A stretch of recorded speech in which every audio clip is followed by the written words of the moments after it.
Friends, एक बार फिर से आप सभी का कैम लर्न पी में स्वागत है। Welcome to cam learn P. आज हम सीखने वाले हैं पॉइंट ग्रुप आइडेंटिफिकेशन का पार्ट 3। ऑलरेडी हमने पार्ट 1 और पार्ट 2 में देखा है। पार्ट 1 में हम लोगों ने सीखा है कि हमारा जो पॉइंट ग्रुप होता है उसमें अगर सब्सिडियरी एक्सिस प्रेजेंट नहीं होती तो उसका जो पॉइंट ग्रुप स्टार्ट होता है वो सी से स्टार्ट होता है। For example C2V, C2H, CN। और पार्ट 2 में हमने देखा था अगर सब्सिडियरी एक्सिस प्रेजेंट होती है मॉलिक्यूल में तो उसका जो पॉइंट ग्रुप स्टार्ट होता है वो डी से होता है। For example DND, DNH, DN। वो जो टाइप से वो हम लोगों ने ऑलरेडी पार्ट 1 पार्ट 2 में देख लिया है पॉइंट ग्रुप आइडेंटिफिकेशन के पार्ट में। अगर अभी तक आपने वो वीडियो नहीं देखा है तो प्लीज़ डिस्क्रिप्शन में लिंक दी गई है, वहाँ से आप देख सकते हो। आज हम देखने वाले हैं पॉइंट ग्रुप आइडेंटिफिकेशन का पार्ट 3, जिसमें हम सीखने वाले हैं CS, CI एंड कुछ लीनियर मॉलिक्यूल जैसे कि CO2 है, HCl है। वो सब लीनियर मॉलिक्यूल्स की पॉइंट ग्रुप आइडेंटिफिकेशन देखेंगे। देन उसके बाद हम सीखेंगे पॉइंट ग्रुप मल्टीप्लिकेशन टेबल, यानी कि हमारा जो मल्टीप्लिकेशन टेबल है पॉइंट ग्रुप का कोई भी मॉलिक्यूल के लिए वो कैसे फाइंड आउट करें वो हम देखने वाले हैं। तो चलो बिना टाइम वेस्ट किए स्टार्ट करते हैं। सबसे पहले हमें फाइंड आउट करना है CS पॉइंट ग्रुप किस में होगा। तो इसके लिए मैंने एक मॉलिक्यूल लिया है BF3 जैसा ही, पर यहाँ पे कुछ एटम अलग अलग है। जैसे कि BF3 में सभी एटम फ्लोरीन थे, पर मैंने यहाँ पे क्लोरीन की जगह पे एक जगह पे क्लोरीन रख दिया है, दूसरी जगह पे CS3, यानी कि जितने भी एटम है वो सभी एटम अलग अलग है। देन सेकेंड चीज़ क्या है कि ये जो आपका मॉलिक्यूल है वो प्लेन में है, यानी कि प्लेनर मॉलिक्यूल है। ओके, तो इसमें सबसे पहले तो axis of symmetry find out करते हैं। अगर मैं axis of symmetry find out करता हूँ, Z अक्ष के ऊपर से रोटेशन में करता हूँ, तो क्या होगा, ये जो फ्लोरीन है अगर 3 एटम है यानी 3 नंबर ऑफ रोटेशन एटम कितने हैं 3, यानी कि अगर मैं 120 डिग्री रोटेट करता हूँ तो ये फ्लोरीन रोटेट होके यहाँ पे आएगा, क्लोरीन यहाँ पे जाएगा और CS3 यहाँ पे जाएगा। अब ऐसा होता है तो क्या होगा कि आपका मॉलिक्यूल ऐसा दिखेगा, यहाँ पे फ्लोरीन, क्लोरीन एंड CS3। अब आप इजीली देख सकते हो कि आपका ये जो मॉलिक्यूल है वो चेंज हो गया है। आज सबसे पहले जहाँ पे फ्लोरीन था उसी जगह पे फ्लोरीन आना चाहिए, पर यहाँ पे तो आपका मॉलिक्यूल चेंज हो गया है, तो आप उसमें 120 डिग्री रोटेशन नहीं कर सकते। तो अब क्या करोगे, तो यहाँ ये फ्लोरीन को फिर से रोटेट करके मुझे वापस यहाँ ही पे लाना है, तो उसके लिए मुझे 360 डिग्री रोटेशन करना पड़ेगा, यानी कि मेरा ये 120, दूसरा 120 एंड थर्ड 120, तब फिर से फ्लोरीन यहाँ पे आ जाएगा। तो इसके लिए 120 डिग्री रोटेशन करूँगा तब ये मॉलिक्यूल आएगा। अब 120 डिग्री रोटेट करूँगा यानी उसका मतलब क्या है, उसमें E प्रेजेंट है। 120 डिग्री रोटेशन यानी कि E हुआ उसमें, ठीक है। C1Z कहो या E कहो, दोनों में A सेम ही रहेगा, तो उसमें इस मॉलिक्यूल में E प्रेजेंट है। प्लस अब देखो प्लेन ऑफ सिमेट्री की बात करते हैं, POS की। अब यहाँ से आपकी प्रिंसिपल एक्सिस है ऐसे, ऊपर से Z अक्ष के ऊपर से आपकी प्रिंसिपल एक्सिस है। अगर मैं यहाँ से ऐसे मिरर में प्लेन रखता हूँ, मिरर रखता हूँ, तो यहाँ पे आपका रिफ्लेक्शन कैसा होगा, यहाँ पे CS3 है, यहाँ पे Cl है, यानी कि ऑल्टरनेट होता है, तो यहाँ पे Cl दिखेगा, यहाँ पे CS3 दिखेगा, यानी कि यहाँ पे आपको मिरर इमेज नहीं मिल रही है। डेट मीन्स इसमें सिग्मा V एब्सेंट है। अब प्रिंसिपल एक्सिस यहाँ से है और मैं ऐसे कट करता हूँ, तो आपके सभी एटम कट हो गए, यानी हाफ क्लोरीन इस तरफ, हाफ फ्लोरीन नीचे, क्लोरीन हाफ ऊपर हाफ नीचे, CS3 हाफ ऊपर हाफ नीचे, ऐसे कट हो गए। अब ये प्लेन सिग्मा H प्लेन उसमें मे बी पॉसिबल है कि नहीं पॉसिबल है, वो हमें आइडेंटिफाई करना पड़ेगा।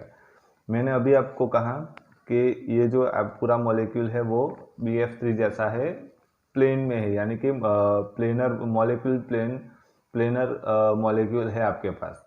अब प्लेनर मॉलिक्यूल होता है तो उसमें मॉलिक्यूलर प्लेन उसमें प्रेजेंट होता है। अगर होता है तो दैट मीन्स उसमें सिग्मा वी सिग्मा एच ऐसे नहीं होता, मॉलिक्यूलर प्लेन होता है।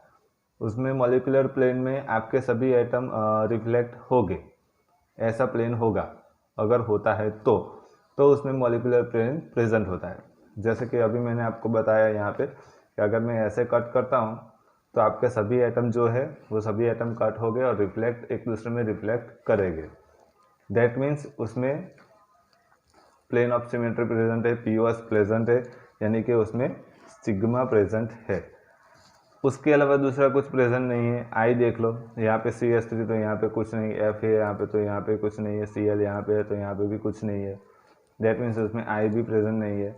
यानी कि अगर इतना ही प्रेजेंट होता है कोई भी मॉलिक्यूल में ई और प्लेन ऑफ सिमेट्री, यानी कि सिर्फ प्लेन ऑफ सिमेट्री प्रेजेंट होती है मॉलिक्यूल में, तो उसका जो पॉइंट ग्रुप होता है वो स्टार्ट होता है आपका CS से, यानी कि उसका जो पॉइंट ग्रुप होगा वो होगा CS। दैट मीन्स अगर CS पॉइंट ग्रुप होता है तो उसमें कौन कौन से एलिमेंट प्रेजेंट रहते हैं? E and plane of symmetry, दो ही एलिमेंट्स उसमें प्रेजेंट होते हैं, उसके अलावा एक भी एलिमेंट प्रेजेंट नहीं होता है। वैसे ही आई की बात करते हैं। सी आई एलिमेंट के लिए मुझे सबसे पहले तो आपको पता है आई है, यानी कि उसमें COS प्रेजेंट होना चाहिए। ओके, तो उसके लिए मैं एक मॉलिक्यूल ले लेता हूँ, ट्रांस डाइक्लोरो इथेन, यानी कि CH2Cl, यहाँ पे ऐसे है। अब ये CH2 है, दैट मीन्स वो कैसे दिखेंगे, तो यहाँ पे मैं ड्रॉ करता हूँ।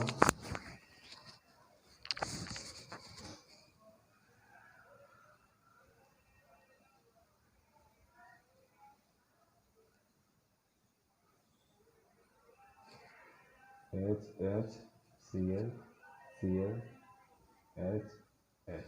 ऐसे। अब इसी को मैं थोड़ा सा चेंज कर दूँ, यानी कि थोड़ा सा चेंज करता हूँ तो कैसे लिखेंगे? C, ये दो कार्बन आ गए। यहाँ पे आपका बैक साइड में हाइड्रोजन,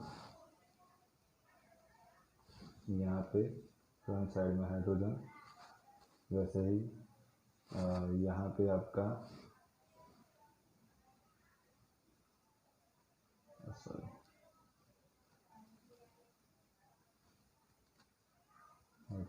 हाइड्रोजन क्लोरीन हाइड्रोजन, ऐसा मॉलिक्यूल होगा।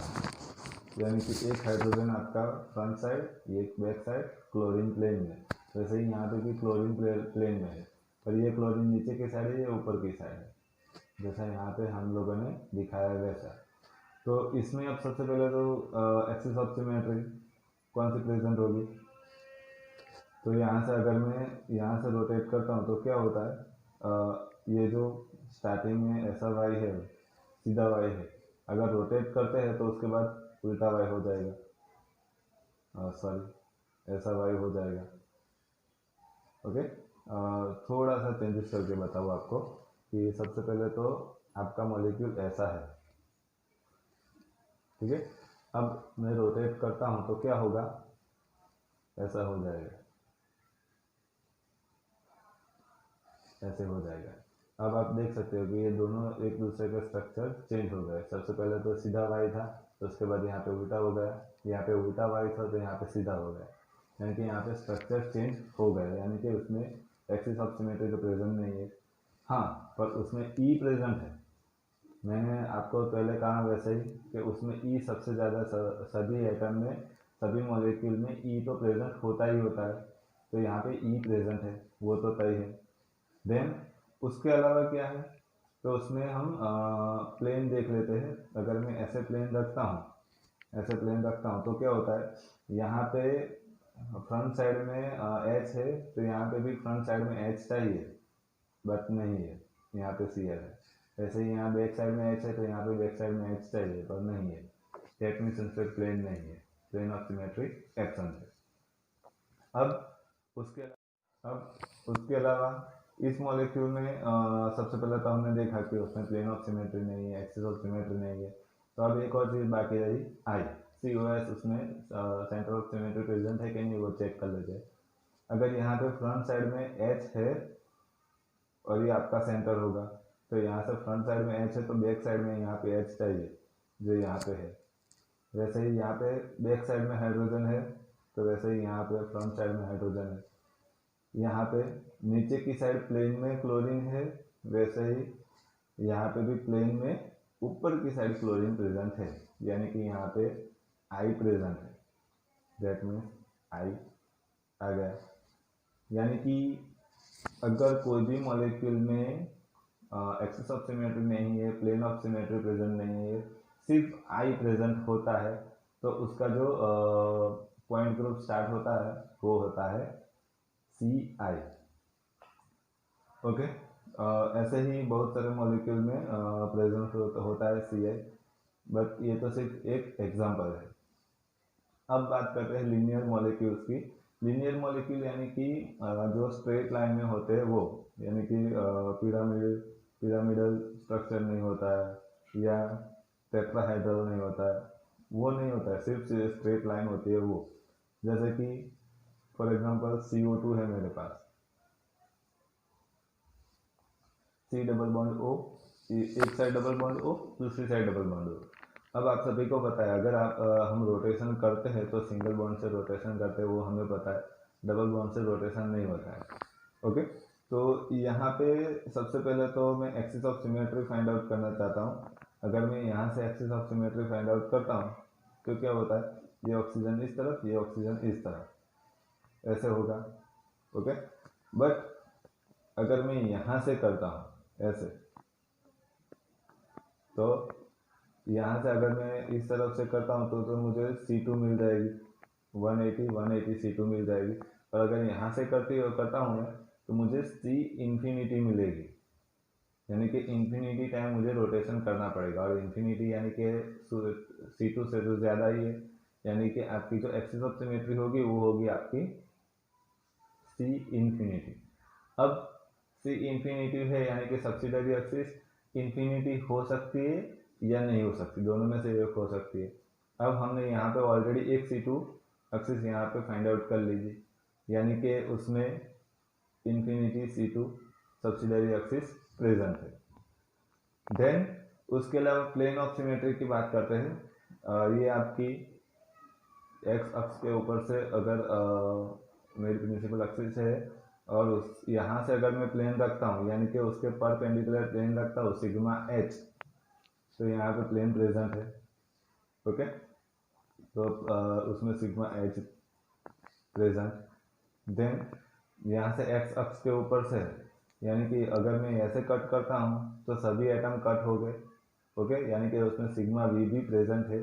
अब एक सिग्मा V प्रेजेंट है, यानी कि आप सभी को पता है कि एक प्रेजेंट होती है तो इन्फिनिटी सिग्मा V प्रेजेंट होगी, यानी कि उसमें सिग्मा V है पर कितनी, इन्फिनिटी। ओके, उसके अलावा आई भी प्रेजेंट है, ऑक्सीजन इस तरफ है तो दूसरा ऑक्सीजन इस तरफ है, सेंटर एटम यहाँ पे होगा। ओके, तो उसमें आई भी प्रेजेंट है। अब मैंने आपको पहले कहा था वैसे ही, अगर कोई भी मॉलिक्यूल में सब्सिडरी एक्सिस प्रेजेंट होती है, तो उसका जो पॉइंट ग्रुप होगा वो किससे स्टार्ट होगा, डी से। ओके, देन सब्सिडरी एक्सिस हो गई। अब उसमें ज़्यादातर क्या प्रेजेंट है, सिग्मा V और सिग्मा H दोनों प्रेजेंट है, यानी कि अगर सिग्मा H उसमें प्रेजेंट है तो उसका जो पॉइंट ग्रुप होगा वो H होगा, यानी कि DH होगा। अब बीच में हमें ब्लैंक जो है वो बाकी है वो रखना पड़ेगा। अब नंबर ऑफ रोटेशन कितने हैं प्रिंसिपल एक्सिस के, इन्फिनिटी, यानी कि यहाँ पे आएगा इन्फिनिटी, यानी कि जो आपका C डबल बॉन्ड O जो मॉलिक्यूल है उसका जो पॉइंट ग्रुप है उसका क्या है, point group D infinity H point group है।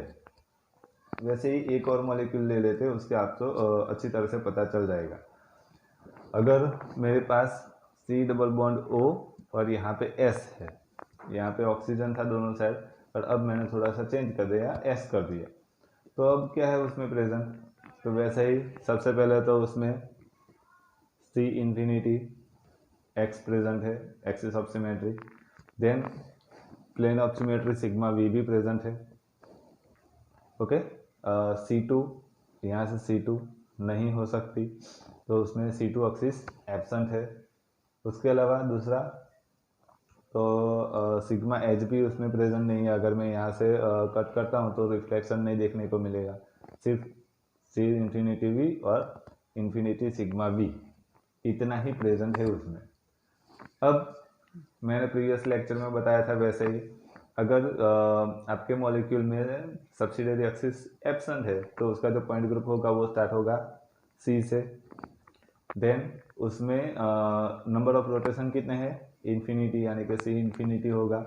देन उसमें प्रेजेंट क्या है, सिग्मा वी, और सिग्मा वी अगर प्रेजेंट होता है तो उसका जो पॉइंट ग्रुप होगा वो होगा सी इन्फिनिटी वी, यानी कि सी एन वी उसका पॉइंट ग्रुप होगा। ओके, तो ऐसे ही लीनियर मॉलिक्यूल्स के भी हम फाइंड आउट कर सकते हैं। अब आगे देखने वाले हैं पॉइंट ग्रुप। अब बात करते हैं पॉइंट ग्रुप की। सबसे पहले पॉइंट ग्रुप लेते हैं C2V। C2V जो पॉइंट ग्रुप होता है उसमें हमने अभी आगे देखा था, पार्ट 1 में देखा था पॉइंट ग्रुप आइडेंटिफिकेशन, कि जिस मॉलिक्यूल में अगर CNV या C2V प्रेजेंट होता है तो उस मॉलिक्यूल में कौन कौन से एलिमेंट प्रेजेंट होते हैं। तो उसमें सबसे पहले तो E प्रेजेंट होता है, देन C2Z प्रेजेंट होता है, सिग्मा X Z प्रेजेंट होता है, एंड सिग्मा YZ। इतने मॉलिक्यूल सिमेट्री एलिमेंट्स प्रेजेंट होते हैं। अब वही जो एलिमेंट्स है वो हमें यहाँ पे लिख देना है कॉलम में, यानी कि E C2Z sigma XZ and sigma YZ। Okay, ये हो गया। ओके, अब सबसे पहले C2V पॉइंट ग्रुप किस में होता है, तो हमें एक मॉलिक्यूल ले लेता हूँ H2O मॉलिक्यूल ले लिया, उसमें H1 H2 यहाँ पे इंडिकेट कर दिया। अब मैंने जो मल्टीप्लिकेशन ऑपरेशन, जो मल्टीप्लिकेशन टेबल था उसके लिए जो मल्टीप्लिकेशन ऑपरेशन था वो मैंने आपको आगे सिखाया है। उसके हिसाब से अगर E इंटू ई होता है तो E ही आएगा, जैसे कि 1 इंटू 1 होता है तो 1 ही होता है। वैसे ही अगर 1 इंटू C2Z होता है तो आंसर उसका C2Z ही होगा। वैसे ही यहाँ पे भी सिग्मा XZ होगा और यहाँ पे सिग्मा YZ होगा। वैसे ही यहाँ पे भी लिख देते हैं E into C2Z sigma XZ and sigma YZ, ये हो गया। अब जो मेन इम्पोर्टेंट है ये 9 ब्लॉक्स। ओके, तो इसके लिए सबसे पहले C2Z इंटू C2Z, तो मैंने आपको मल्टीप्लिकेशन ऑपरेशन सिखाया था, उसके ऊपर से अगर 2 बार C2Z में कोई भी मॉलिक्यूल के ऊपर अप्लाई करता हूँ तो हमें वही के वही एटम फिर से मिलता है, यानी कि E मिल जाता है, इक्विवेलेंट मॉलिक्यूल मिल जाता है। अब C2Z की बात नहीं है, कोई भी ऑपरेशन आप देख लो, अगर सिग्मा XZ भी 2 बार लगाता हूँ मैं तो E ही मिलेगा, सिग्मा YZ 2 बार लगाता हूँ तो भी E ही मिलेगा। ओके, तो यहाँ पे C2Z इंटू C2Z यानी E आ गया। अब C2Z इंटू सिग्मा XZ यानी कि C2Z इंटू सिग्मा XZ, तो मैंने मल्टीप्लिकेशन ऑपरेशन टेबल में सिखाया था कि sigma C2Z into sigma XZ है तो सबसे पहले सिग्मा XZ अप्लाई होगा, देन उसके बाद C2Z। अब सिग्मा XZ इंटू C2Z होगा तो आंसर क्या आएगा, तो सबसे पहले तो मैं यहाँ पे देख लेते हैं कि x अक्ष यहाँ से है और z अक्ष ऐसे है। अगर ऐसे कट होता है तो क्या होता है, सभी एटम कट हो गए हाफ हाफ, यानी कि यहाँ पे ऐसे हाफ दिखेंगे, यहाँ पे भी हाफ दिखेंगे। अब उसमें C2Z अप्लाई करता हूँ तो क्या होगा, H2 यहाँ पे चला जाएगा, H1 यहाँ पे चला जाएगा। ओके, तो अब ये ऑपरेशन कौन सा हुआ, तो आप इजीली देख सकते हो कि अगर मैं यहाँ से सिग्मा YZ अप्लाई कर देता हूँ तो मुझे रिफ्लेक्शन देखने को मिल जाएगा। दैट मीन्स यहाँ पे आंसर आएगा आपका सिग्मा YZ, सॉरी यहाँ पे XZ है, यहाँ पे सिग्मा YZ आ गया। वैसे ही C2Z इंटू सिग्मा YZ यानी कि sigma XZ, sigma XZ into C2Z, sigma XZ into C2Z, तो हमने यहीं पे अभी फाइंड आउट किया सिग्मा XZ इंटू C2Z यानी कि सिग्मा YZ। अब sigma XZ into sigma XZ, अब मैंने 2 बार ऑपरेट किया, दैट मीन्स उसमें E आ गया। वैसे ही sigma XZ into sigma YZ यानी कि C3Z, वैसे ही sigma YZ into C2Z, sigma क्या आएगा उसमें XZ प्रेजेंट होगा। वैसे ही sigma YZ into sigma XZ यानी कि C3Z and sigma YZ into sigma YZ 2 बार अप्लाई किया, दैट मीन्स उसमें E प्रेजेंट हो गया। अब ये जो हमारा पॉइंट ग्रुप है वो हमने फाइंड आउट कर लिया। तो अब ये जो पॉइंट ग्रुप है वो सही है कि गलत है वो कैसे पता चलेगा? तो आपके मल्टीप्लिकेशन टेबल में जो डायगोनल्स है वो सभी सेम होने चाहिए, यानी कि ये डायगोनल्स यानी ये सभी में ई प्रेजेंट आया, दैट मीन्स आपका ये जो मल्टीप्लिकेशन टेबल है वो सही है। ओके, वैसे ही C3V के लिए फाइंड आउट करते हैं। C3 के लिए सबसे पहले तो एलिमेंट्स लिख लेते हैं। उसमें E प्रेजेंट होता है, C3Z प्रेजेंट होता है, sigma V1, sigma V2 and sigma V3। वैसे ही यहाँ पे लिख देते हैं E, C3Z, sigma V1, sigma V2, sigma V3। Okay, जैसे हमने C2V के लिए फाइंड आउट किया वैसे ही सबसे पहले तो E का हम लिख देते E, C3Z, sigma V1, sigma V2, sigma V3। वैसे ही यहाँ पे C3Z, sigma V1, V2, V3। Okay, जैसे हमने किया C3Z इंटू C3Z 2 बार अप्लाई किया यानी कि उसमें E आ गया। C3Z इंटू सिग्मा V1 यानी कि उसमें सिग्मा V2 आ गया।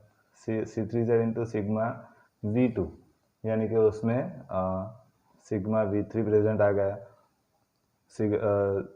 C3Z इंटू सिग्मा V3 यानी कि उसमें सिग्मा V1 प्रेजेंट आ गया। अब ये कैसे आया? तो उसके लिए आप एक मॉलिक्यूल ले लो, जैसे कि NH3 मेरे पास प्रेजेंट है, H1, H2, H3। ये NH3 मॉलिक्यूल मेरे पास प्रेजेंट है, उसके हिसाब से आप फाइंड आउट कर सकते हो।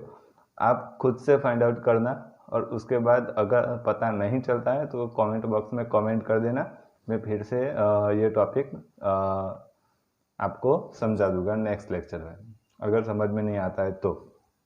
वैसे ही आगे सिग्मा V1 के लिए करते हैं, सिग्मा V1 इंटू C3Z यानी कि sigma V2, sigma V1 into sigma V1 is equal to E 2 बार अप्लाई किया, sigma V1 into sigma V2 यानी कि C3Z and sigma V1 into V3 यानी कि C3Z।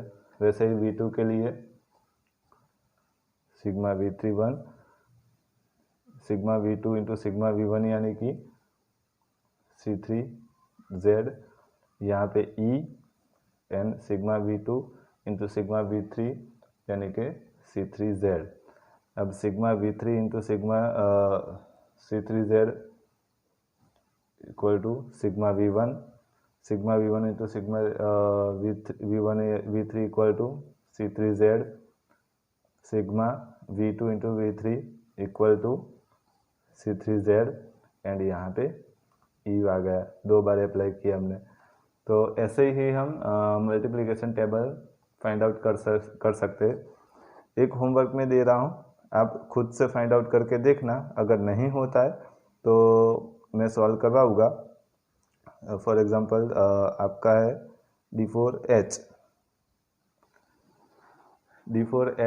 मल्टीप्लिकेशन टेबल है, वो आपको फाइंड आउट करके देना है। उसके लिए मैं एक मॉलिक्यूल दे देता हूँ, वो मॉलिक्यूल है आपका PTCl4, उसमें D4H प्रेजेंट होता है। तो उसके ऊपर से आप फाइंड आउट कर लोगे। अगर नहीं पता चलता है तो कोई बात नहीं, कमेंट बॉक्स में लिख देना, मैं आपको बता दूंगा। आई होप आज का वीडियो आपको पसंद आया होगा। और पसंद आया हो तो लाइक कर दो, शेयर कर दो, एंड अगर कुछ भी पता नहीं चलता है तो कमेंट भी कर दो।